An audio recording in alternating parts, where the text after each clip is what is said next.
Més de 70.000 euros.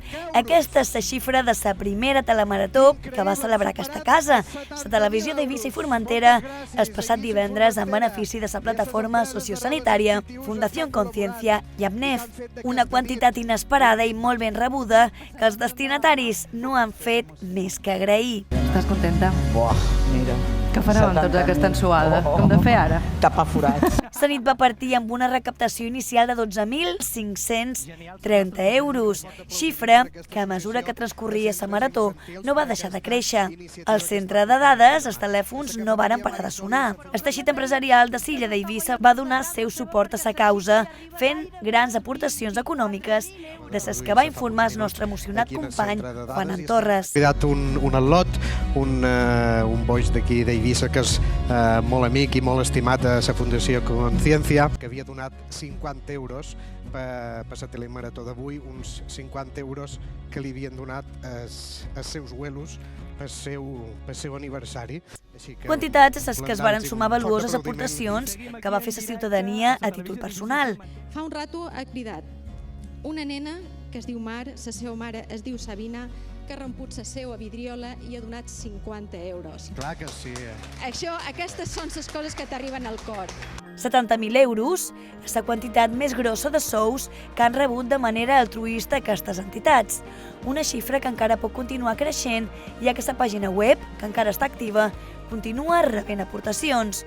Un somni que mai haguera estat possible sense tots vostès, així que des d'aquí, moltes gràcies.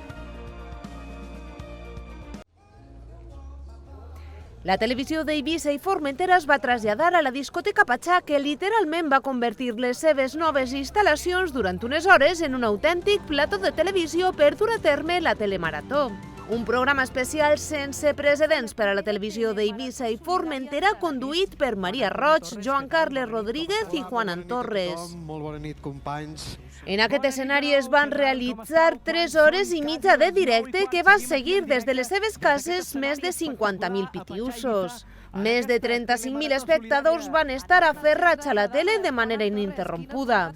La telemarató va comptar amb un gran nombre d'actuacions que evidenciaren la gran qualitat artística i solidària que hi ha a l'illa d'Eivissa. Espectacles musicals com els que varen oferir les ballarines de l'Acadèmia Davinia Van Praag, les de l'estudi Capricorn,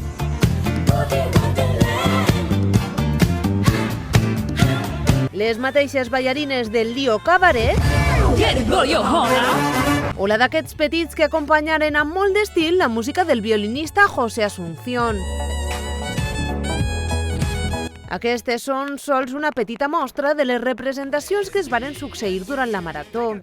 Aquells que no varen poder estar presencialment en Patxà no varen deixar passar l'oportunitat de participar en la marató i van enviar les seves actuacions.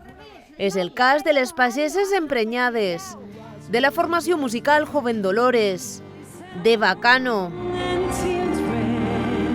dels humoristes José Boto i Cachirulo, del mag Luca Di Giacomo o dels alumnes del col·legi Poeta Villan Gómez que donaren una autèntica lliçó amb la interpretació d'una Nadala en llenguatge de signes.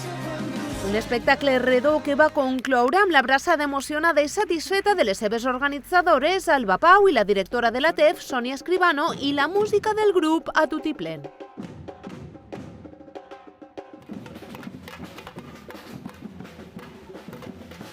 Bona nit, Montnam! Salut i alegria! I gràcies de veritat! Gràcies.